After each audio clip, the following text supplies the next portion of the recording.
So let's talk about this surprise tax increase that just popped up. On the surface, it looks like a simple economic move, right? But trust me, when you start to dig a little deeper, you find this whole fascinating story about politics and, you guessed it, money. So let's break it down. You know, this quote right here, it just hits home, doesn't it?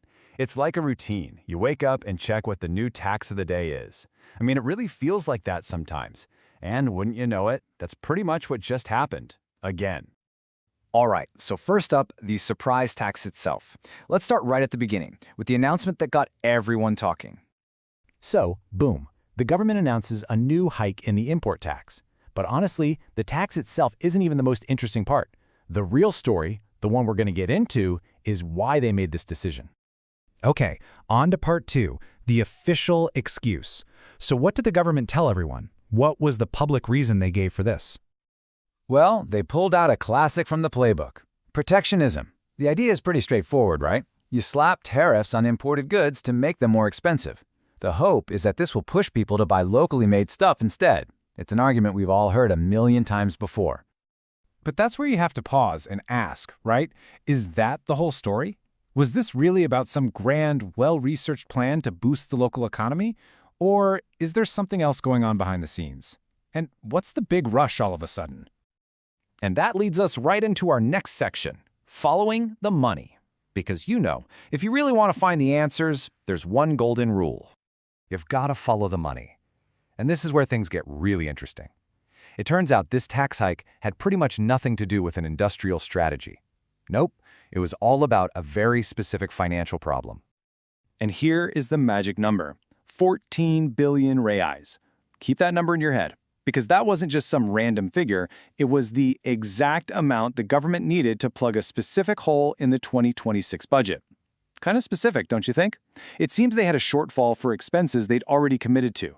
It's really as simple as that. So, let's just lay this out, side by side. The official story? We're protecting local industry. The real story?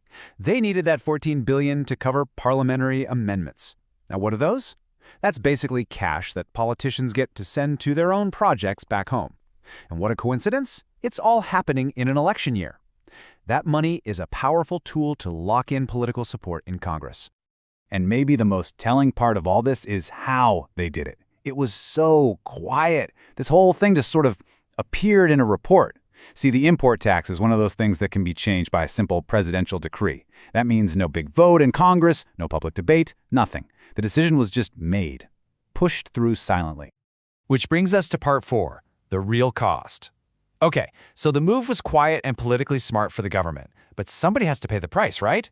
So, who is it? Well, no surprise here. The cost lands right in our wallets. Obviously, imported stuff gets more expensive, but it doesn't stop there. Think about all the local products that are made with imported parts. Their prices go up too. It creates this ripple effect that hits the whole economy, and ultimately, that bill finds its way to all of us. So yeah, the math works out for the government, the books are balanced.